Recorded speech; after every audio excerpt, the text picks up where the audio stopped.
Salam sejahtera Malaysia, denyut nadi suara rakyat bergema di channel ini. Tuan-tuan dan puan-puan yang dihormati sekalian, saya ingin mengucapkan selamat menyambut Hari Raya. Selamat meraihkan Hari Raya kepada semua rakyat Malaysia yang beragama Islam. Okey? Bila raya lah? Ada sesiapa yang boleh komenkah? Bila Hari Raya? Saya pun kurang pasti bila. Tapi kamu rasa bila Hari Raya? Boleh naikkan ruang komen bila Hari Raya. Pas ni. Pas. Kalau bercakap, biar berlapik. Kalau bercakap, ambil cermin dulu, pandang dulu di cermin. Bagus sangat kah? Janganlah terlampau perasan diri itu macam malaikat sangat. Aduh, kesian. Pas bercakap, biarlah adil. Janganlah buat lawak. Elemen. Pas bercakap, janganlah buat lawak. Ini harapan daily satu lagi. Harapan daily. Peguam Zulhazmi Sharif menempelak sikap PAS berhubung projek pembangunan semula kampung Sungai Baru di Kuala Lumpur yang melibatkan rumah flat dan teres. Menurutnya, isu terbabit. Isu itu melibatkan pengambilan tanah, pemilik tanah dan kemudian dijual kepada pemaju oleh kerajaan. Namun, ujarnya ketika PAS dalam kerajaan. Ini yang paling best. Ketika PAS dalam kerajaan, tanah diambil, tetapi parti itu juga sekarang yang tampil membantah dan menyalahkan pihak lain. Dia buat betul, orang lain tak buat tak betul. Semua orang masuk neraka, dia seorang tak masuk neraka dia. Beliau menjelaskan notis pengambilan tanah di bawah Akta Pengambilan Tanah bagi tujuan pembangunan semula dikeluarkan semasa Perikatan Nasional. Beliau menjelaskan notis pengambilan tanah di bawah Akta Pengambilan Tanah bagi tujuan pembangunan semula dikeluarkan semasa Perikatan Nasional.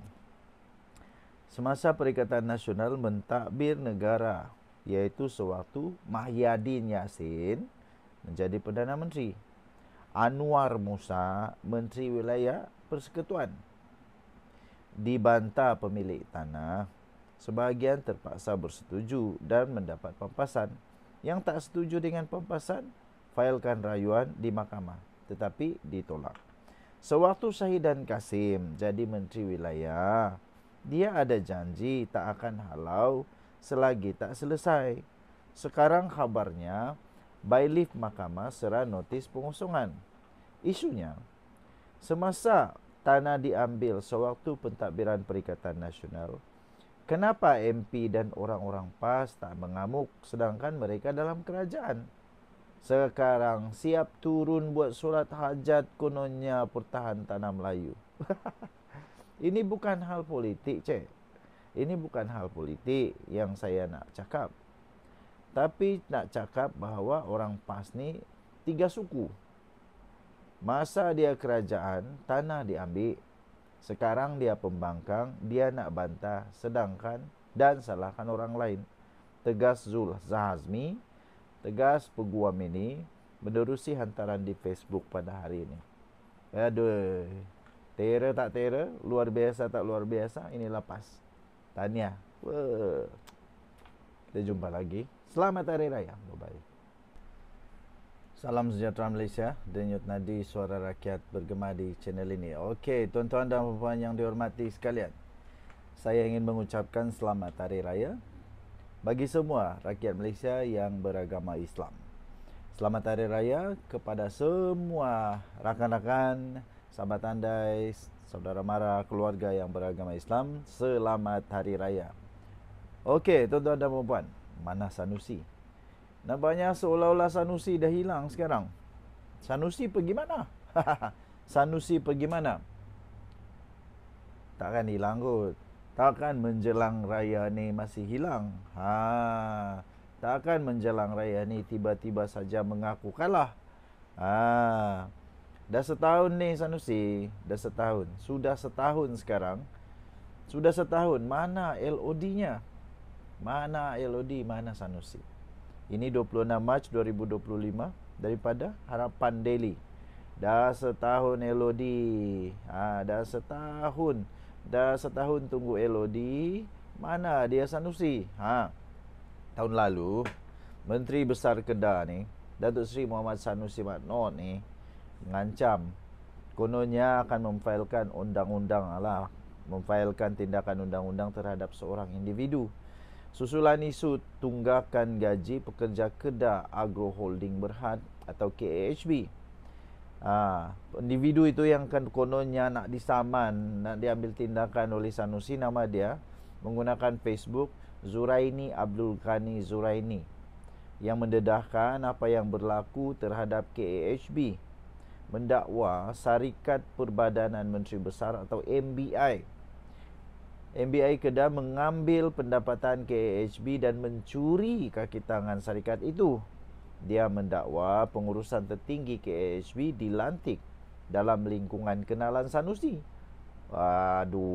Dalam lingkungan kenalan Sanusi yang hanya tahu membazirkan duit rakyat. Aduh, kesian betul lah. Susulan pendedahan itu, Sanusi dan Tun juga berkata beliau akan memfailkan saman terhadap individu terbabit. Jadi apa terjadi sekarang? Netizen mulailah mempersoalkan semula. Salah satu komen netizen, dia kata apa tau? Dia kata, jumpa dah tukang reka cerita karut. Sejak belasan tahun dia bersembunyi di sebalik muka manis. Bukan, ini yang apa inilah yang Sanusi tulis. Sorry. Ini yang Sanusi tulis ketika kononnya dia nak ambil tindakan. Itulah yang sampai sekarang ditunggu-tunggu tak ada pun. Ini komen Sanusi tu. Dia kata apa? Dia kata, jumpa ada tukang reka cerita karut. Sejak belasan tahun dia bersembunyi di sebalik muka manis, dia kata. Kemudian Sanusi kata, okey, jom tengok dia boleh pertahankan atau tidak tuduhan keterlaluan dia kali ni. Sila duduk, jangan lari, dia kata. See you in court, katanya menerusi Facebook pada Mac tahun lalu. Pun begitu, lepas tahun Sanusi dikatakan masih belum lagi mengantar LOD kepada individu terbabit. Jadi adalah komen, hey Panglima Sanusi, gitu. Hey Panglima Sanusi, di mana LOD? Mak Linta masih sini. Aku berperintah, sila duduk jangan lari. Tapi aku rasalah kan, hang memang suka sembang kari, kata Zuraini dalam hantaran terbaru di Facebook miliknya. Zuraini rupanya tak lari. Dia tunggu ni. Dia tunggu sampai dia kata, hey Panglima Sanusi, di mana LOD? Mak Linta masih sini. Aku perintah sila duduk jangan lari. Tapi aku rasalah kan, hang memang suka sembang kari, kata Zuraini. Walau kena sebiji Sanusi kali ni. Malu tak malu? Memang malu betul lah. Sembang kari. Dia kata. Baik.